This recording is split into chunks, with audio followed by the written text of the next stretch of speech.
आरती पूजा पाठ होता है। जब पुस्तक पर नजर पड़ा, दृष्टि पड़ता है तो देखते क्या है, श्री रामचरितमानस आज समस्त धर्म शास्त्रों के ऊपर है। समस्त विद्वानों ने मान लिया कि सचमुच स्वांतः सुखाय तुलसी रघुनाथ गाथा, ये मात्र तुलसी को ही नहीं, उनके ही अंतःकरण को सुख नहीं देगा, जो भी इसे पढ़ेगा सुनेगा निश्चित रूप से उसका कल्याण होगा। ठीक उसी प्रकार जैसे बाबा ने जब मानस लिखा तो विद्वानों ने संदेह उत्पन्न किया, उसका निर्णय कौन किया? भूत भामन भोलेनाथ काशी विश्वनाथ। ठीक उसी प्रकार यहाँ श्रीमद् भागवत जब राजा परीक्षित श्रवण करते हैं और राजा परीक्षित की सदगति जब ब्रह्मा ने देखा तो ब्रह्मा को आश्चर्य हो गया।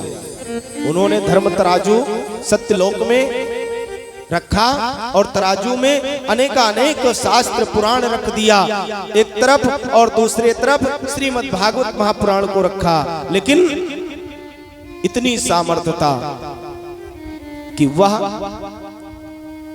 पलरा भारी रहता है जिसमें श्रीमद् भागवत महापुराण रखा हुआ है। देवताओं को भी आश्चर्य हो जाता है। इतना व्याख्यान जब सूत जी महाराज शौनकाद ऋषियों से करते हैं, शौनकाद ऋषि प्रसन्न हो गए। महाराज जब इतनी चर्चा है और यहां तक आप बता रहे हैं कि जो भी सप्ताह श्रवण करता है, यानी एक सप्ताह तक जो श्रीमद् भागवत महापुराण श्रवण करता है तो सप्ताहेन श्रुतम चैतत सर्वथा मुक्तिदायकम, हर प्रकार से सर्वथा, और सर्वथा जिसमें लग जाए तो वहां संदेह के कोनो कारण बचत नहीं है। तो यहां कोई भी संदेह नहीं है, क्षणिक मात्र संदेह नहीं है। सर्वथा मुक्तिदायकम, मुक्ति निश्चित रूप से उस जीव को प्राप्त हो जाता है जो विधि विधान के साथ यह श्रीमद् भागवत महापुराण श्रवण करता है। सौनक जी ने प्रश्न किया, महाराज आपने सप्ताह ये तो बता दिया कि इससे इस पुराण को जिसने भी श्रवण किया उसकी सद्गति हुई, जो देवताओं को भी दुर्लभ है। लेकिन लोक विग्रह मुक्तस्य नारदस्य स्थिरस्य च विधि श्रवे कुतः प्रीतिः संयोगः कुत्र ते सह। श्रुतोवाच, सूत जी महाराज कहते हैं, एकदा ही विशालायाम चत्वारा ऋषयो मलाः,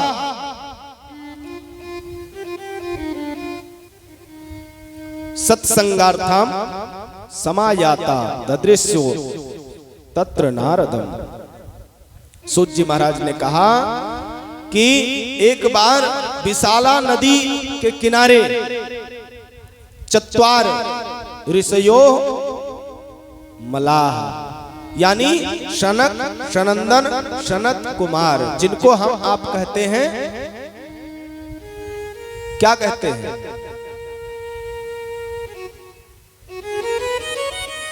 सनक, सनंदन, सनत कुमार को जब हम एकत्र कुछ विशिष्ट नाम से बुलाते हैं तो क्या नाम देते हैं?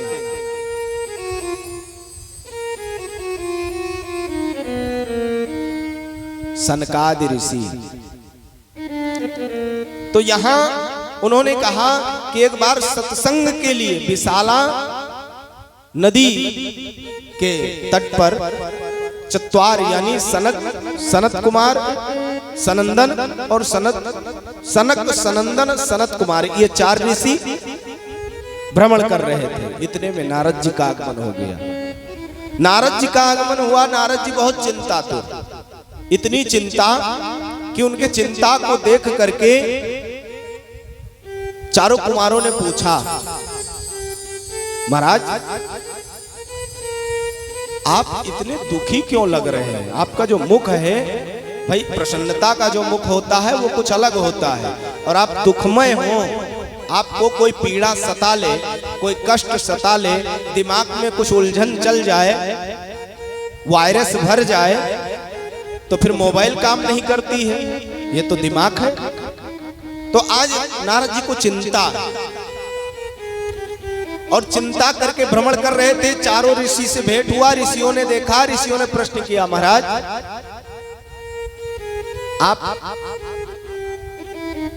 ये मुरझाए हुए मुख लेकर के भ्रमण कर रहे हैं, आपका ये मुख सूखा हुआ क्यों है? आप मुझे चिंतित प्रतीत होते हैं। कथम ब्रह्मण दीन मुखा कुतश्चिंता तुरो भवान त्वरितं गम्यते कुत्र कुतश्चागमनम तव। चारों ऋषियों ने प्रश्न किया, महाराज अगर आपको कोई दिक्कत ना हो, भाई चिंता के कारण भी सबसे नहीं पूछा जा सका जाता है। अगर बाई चांस पता नहीं कितने चिंता हो, रास्ता चलत देखो कि हाँ व्यक्ति दुखित है और चिंता पूछे लागियो, और कह दे तुमसे कोनो मतलब न बताई, बताओ गड़बड़ाई जी मामला। इसलिए चिंता का कारण भी अगर किसी से पूछो तो सोच समझ कर पूछो। सनत कुमार पूछते हैं लेकिन प्रेम से पूछते हैं, महाराज अगर आपको उचित लगे तो आप कृपा करके उस चिंता को मुझे बताइए और चिंता मत करिए। नारद जी ने कहा, ऋषिगणों आप सबने बहुत अच्छी बात कहा है। चिंता वैसे मुझे अपने लिए नहीं है महाराज, वो तो मैं भी जानता हूँ, साधु संतों को अपने लिए चिंता नहीं होता है, लेकिन आपको चिंता किस बात की? नारद जी ने कहा, अहम तो पृथ्वी आतो ज्ञात्वा सर्वोत्तमामिति पुष्करम चा प्रियागम चा काशीं गोदावरीं तथा। मन में विचार हुआ कि चलो पृथ्वी पर भ्रमण कर लो, क्योंकि हरि की इच्छा होती रहती है और आदेशित करते हैं कि जा करके नारद पृथ्वी का भ्रमण किया करते हो तो जाकर पता लगाओ कि हमारे जो भक्त जन हैं, सेवक जन हैं, सब क्या कर रहे हैं, भजन भाव करते हैं कि नहीं करते हैं, उनको कोई तकलीफ है कि नहीं है, कोई चिंता तो नहीं सता रहा है। यहाँ तक कि मेरे चित्त में भी शांति नहीं था, तो उसके लिए मैं पृथ्वी भ्रमण करने के लिए निकला। पहले मैं पुष्कर गया, और जब पुष्कर पहुंचा तो वहां पर हमें कहीं भी सत्यता दिखाई नहीं पड़ा। वहां पर जो भी संत जन है, नाम के संत हैं, मैंने सोचा चलो प्रयाग चलता हूं। हर एक तीर्थों के राजा प्रयाग है, और प्रयाग में जाऊंगा तो निश्चित रूप से मन को शांति, क्योंकि संत से मिलन होगा, सत्संग होगा, बिन सत्संग विवेक न होई, और हरि के कृपा बगैर सुलभ न सोई। हरि की कृपा तो पहले से है, लेकिन अगर सुलभता से सत्संग प्राप्त हो जाए पृथ्वी पर और आनंद आ जाए, वो भी प्रयाग में गंगा जी के तट पर, गंगा यमुना सरस्वती त्रिवेणी के तट पर संगम क्षेत्र है। लेकिन जब मैं प्रयाग पहुंचा तो वहां भी मैंने वैसे ही देखा जैसे मैंने पुष्कर में देखा था। वहां से मैं निकल पड़ा, ज्यादा देर ठहरूंगा आनंद नहीं आएगा। पहुंच गया काशी, काशी गया, वहां भी वही चीज मिला, काशी में भी मन को शांति नहीं आया। गोदावरी पहुंच गया, वहां भी वही स्थिति। तो मैंने सोचा लाओ हरि क्षेत्र पहुंच जाऊं, हरिद्वार।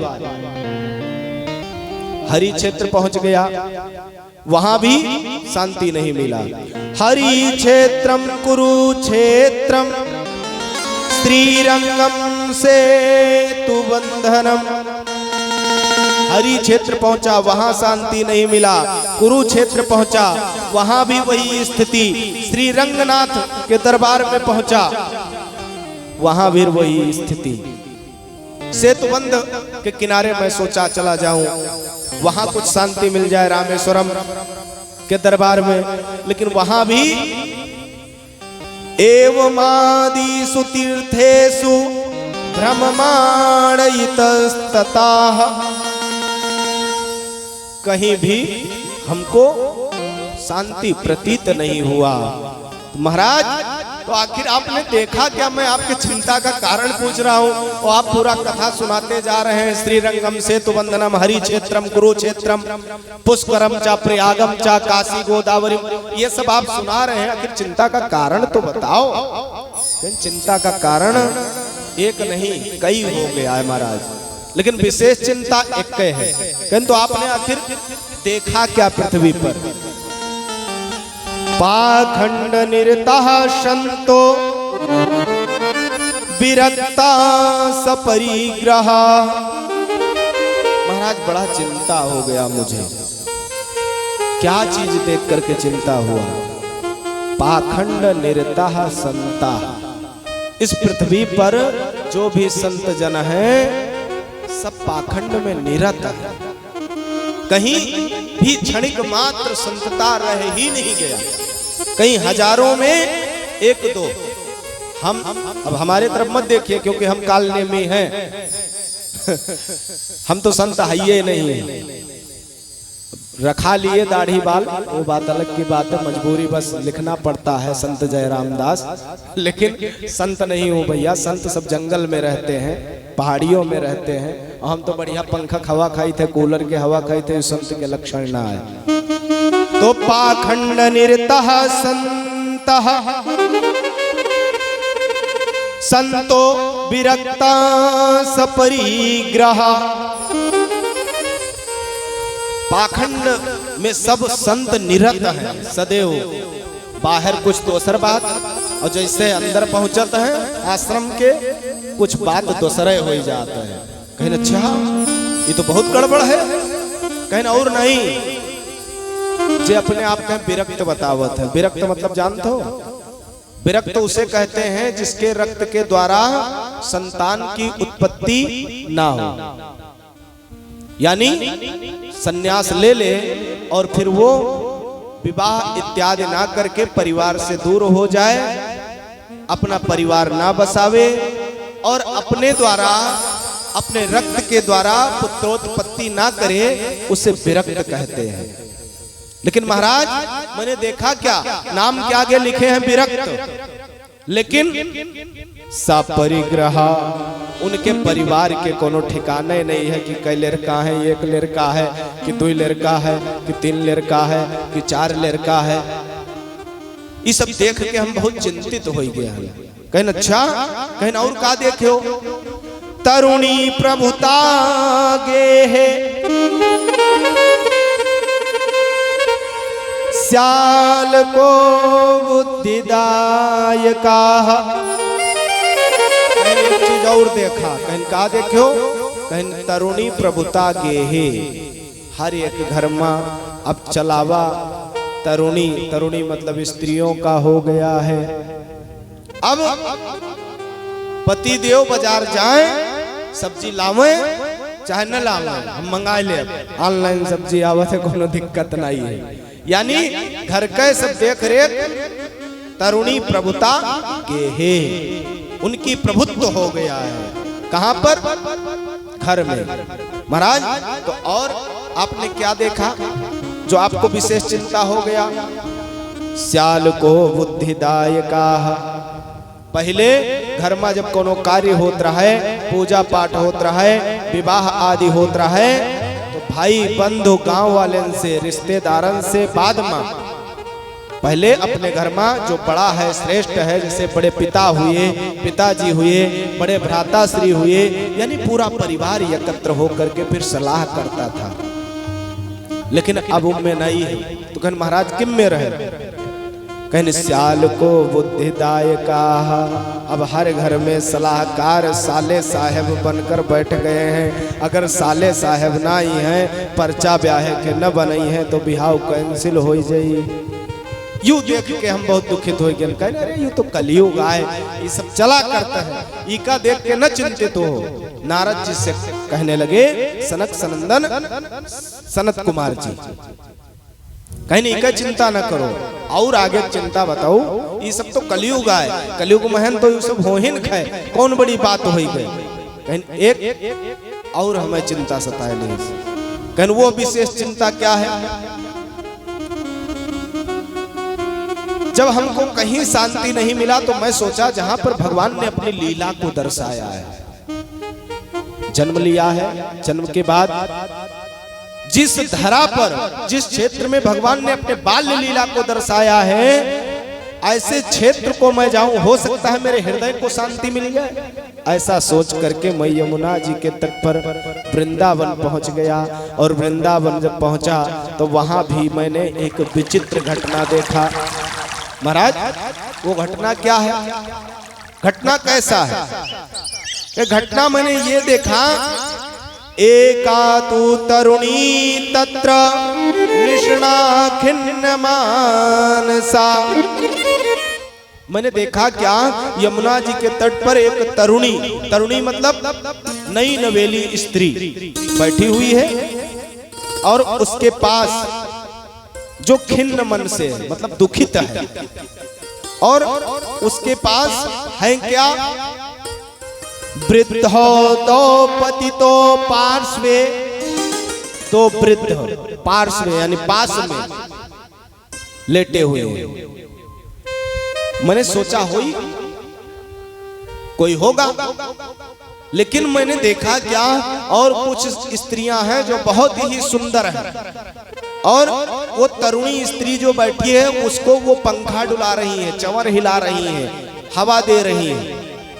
तब हमको आश्चर्य हुआ, मैं समीप गया, फिर मेरे मन में विचार आया कि हमसे बाबा आदमी से क्या लेना देना, संत से होगा कोई।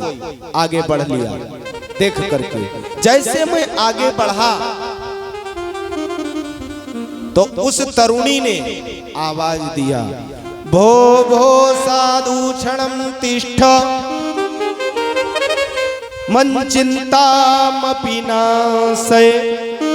हे साधु, हे साधु, एक क्षण के लिए रुक जाइए।